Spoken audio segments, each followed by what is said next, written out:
certo? Mas agora vamos para a área de saúde, vamos falar de um tema importante que afeta muitas pessoas, principalmente as mulheres, né? Estou aqui com o doutor João Estrela, que é urologista, e vai nos esclarecer sobre a incontinência urinária, né?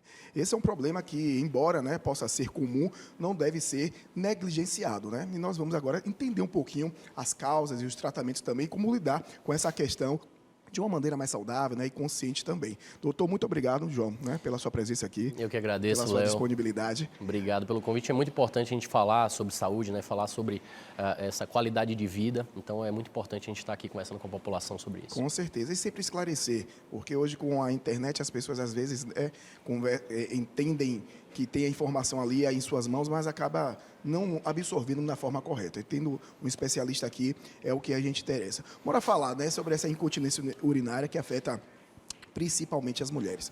Mas em que idade que isso pode aparecer e o que é que ocasiona essa incontinência urinária?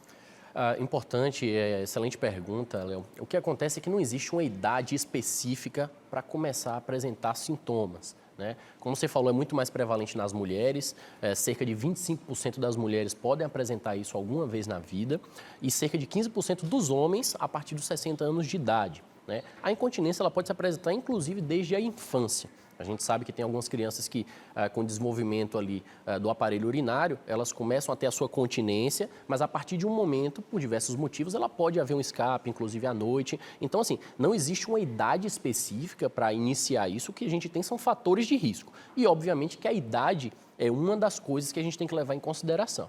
Agora, quais são esses fatores de riscos que, né, a gente pode esclarecer aqui para a nossa população? Pronto, os principais fatores de risco são obesidade, sobrepeso, né? Existem algumas doenças de colágeno que podem levar a esse distúrbio, fraqueza da musculatura pélvica de uma forma geral, nas mulheres gestação, né? A gestação e parto, quanto maior esse risco, e nos homens também existem aquele aumento da próstata, né? Existem alguns outros fatores que podem levar, mas também existem alguns tipos de incontinência que são causados por fatores psicológicos, né? Estresse, ansiedade, que podem levar a quadros também de incontinência.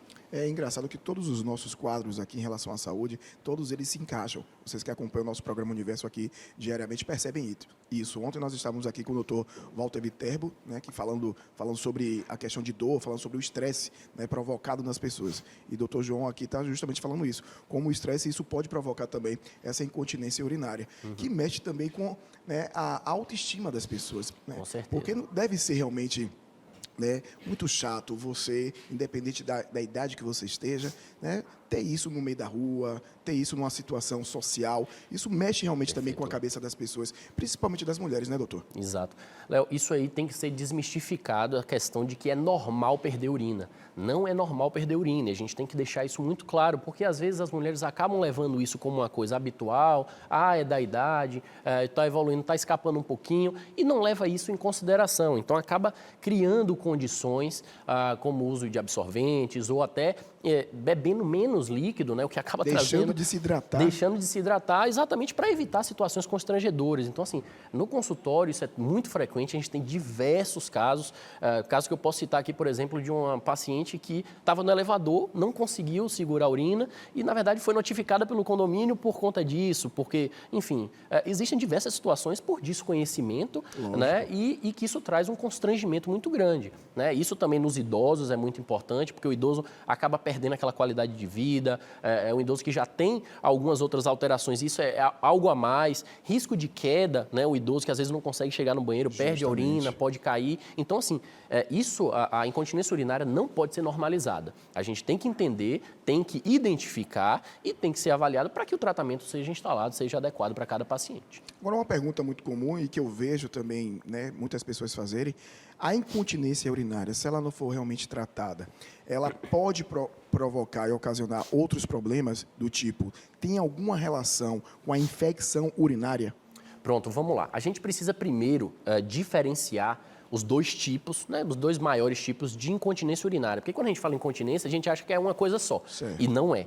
A gente tem uma incontinência que é por esforço e uma incontinência que ela é por hiperatividade da bexiga. Então, a forma, como a gente mantém uma micção adequada, ela depende de vários mecanismos, e um deles é a questão da distensão da bexiga, que tem que acontecer, e tem também o mecanismo de esfíncter, que é uma musculatura que segura, para que na hora que você deseje, você vai ali iniciar voluntariamente a micção e aquele esfíncter vai relaxar para que a urina saia. Isso é o natural.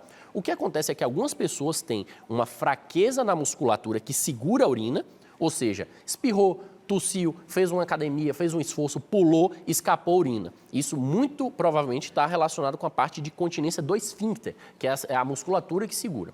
Já outros fatores, como a ansiedade, como alguns problemas de infecção urinária, como a próstata que é aumentada, que acaba irritando ali a bexiga, alguns pacientes têm a incontinência que é por hiperatividade da bexiga. Ou seja, o mecanismo de continência está adequado, só que ela, por um estímulo, acaba contraindo a bexiga no momento em que ela não deseja. E aí isso causa a incontinência. Então, existe muita associação dos pacientes que comecei a perder urina. Às vezes ele está com infecção urinária e isso daí fez uma hiperatividade na bexiga e isso acabou levando à contração e esvaziamento da bexiga. Então, é muito importante a gente acabar procurando essas nuances, né, para poder identificar e tratar adequadamente. Com certeza, esclarecer isso aqui para os nossos telespectadores.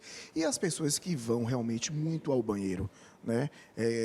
Sei lá, eu não sei exatamente o que seria o normal, até aproveitar a presença, né, aqui do Dr. João para a gente saber o que seria o normal ir ao banheiro para fazer xixi da gente, né? Porque tem muitas pessoas que vão várias vezes. Isso. Mas assim, o que seria o normal, né, nas 24 horas de um dia e o que seria meio que não anormal, mas já prestar atenção que pode estar tendo aí algum probleminha para ser detectado. Excelente pergunta, Léo. O que acontece? A gente produz em torno, aí varia, né, de tamanho da pessoa, do grau de hidratação, entre 2.000 e 2.500 ml. Certo. Sendo que a bexiga tem aí entre torno de 200, 400 ml. Então, é comum você ir 5 vezes ao banheiro, 6 vezes ao banheiro, eventualmente numa hidratação um pouco maior. E isso é dependendo variável do dia, né? Mas, de uma forma geral, isso é o habitual, isso é o normal. O que acontece é que muitas pessoas que têm, por exemplo, uma bexiga hiperativa, uma hiperatividade do músculo de contração da bexiga, ela pode ter um estímulo que dá a sensação de que a bexiga está cheia. Então, é muito comum a pessoa vai ao banheiro, urina, quando sai, ainda sente que ficou aquele restinho, sente que ficou um pouquinho de xixi, né? Essa sensação de esvaziamento incompleto da bexiga. O que não é normal? O que não é normal é a pessoa esvaziar e logo após ter aquela vontade de ir. Ou às vezes tem a vontade de ir, vai ao banheiro, quando vai urinar, aquele pouquinho, é um pouquinho de urina, não é aquela urina de 200, 300 ml. Então, muito mais do que essa questão de frequência, que vai depender da hidratação, é a forma como essa pessoa urina e se isso está relacionado principalmente à qualidade de vida. Então, tem diversos pacientes que acordam a noite inteira, 6, 7 vezes à noite, por conta de hiperatividade, perde o sono, qualidade de vida cai. Mesma coisa durante o dia. Vai ao banheiro, volta e está numa situação, tem que correr para o banheiro. Então, se isso está impactando a qualidade de vida e se isso tem esses sintomas associados, tem que ser procurado, tem que ser investigado. Isso. A gente volta a falar aqui com o Dr. João Estrela, né? Urologista, falando sobre incontinência urinária. A gente já falou muita coisa importante aqui, mas vamos embora falar sobre tratamento, né? Que eu acho que é o que também interessa muito para os nossos telespectadores. Para a galera mais idosa, para a galera que é mais jovem, né? Como é que é esse tratamento para a incontinência urinária? Bom, primeiramente, a gente tem que identificar a origem, né, do quadro. Como eu falei, existem diversas causas que a gente precisa identificar de forma adequada e, a partir daí, estipular um tratamento.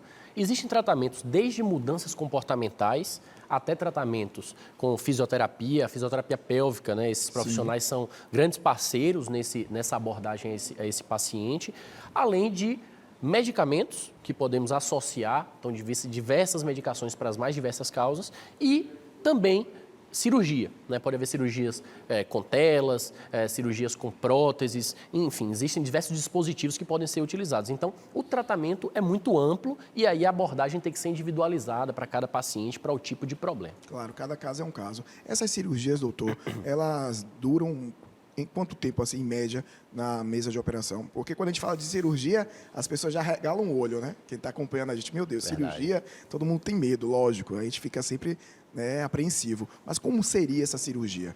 Vamos lá. Vamos partir da cirurgia mais comum, que seria a cirurgia do sling, que é onde a gente coloca uma tela, isso para as mulheres, para poder fazer uma resistência ali e diminuir essa incontinência. Essa cirurgia é uma cirurgia relativamente rápida, em mãos experientes aí pode durar em torno de 20 a 30 minutos, com uma anestesia, uma raquianestesia, onde há um bloqueio, e a gente faz esse procedimento pela via ali próxima à vagina, próxima onde está a uretra, né, que existem orifícios que estão ali próximos. Essa cirurgia é uma cirurgia rápida. Mas vamos pensar, por exemplo, num esfíncter. Vamos supor que é um homem que fez uma cirurgia de próstata e acabou ficando com incontinência mais grave. Aí essa cirurgia pode durar em torno de 1h30, 2 horas, a depender. Então, tudo varia muito. Mas a mais frequente utilizada, que é a cirurgia de sling, é uma cirurgia relativamente rápida. Eu volto aqui também já para agradecer a presença do Dr. João Estrela, certo? Urologista. Nós estávamos falando sobre incontinência urinária. Dr. João, muito obrigado, viu, pela sua disponibilidade, esclarecimentos incríveis aqui para nossos telespectadores. E eu quero que o senhor deixe aí, né, um contato, rede social para as pessoas poderem acompanhá-lo. Perfeito, Léo. Mais uma vez agradeço aqui de poder esclarecer esse tema tão importante para a população. Eu atendo atualmente no Itaigara Memorial, Mater Dei Uroclínica. Quem quiser pode me seguir pelo Dr. João Estrela, urologista no Instagram, ou 719-9938-3894. Conversar com minha braço direito aí, Margot. Maravilha.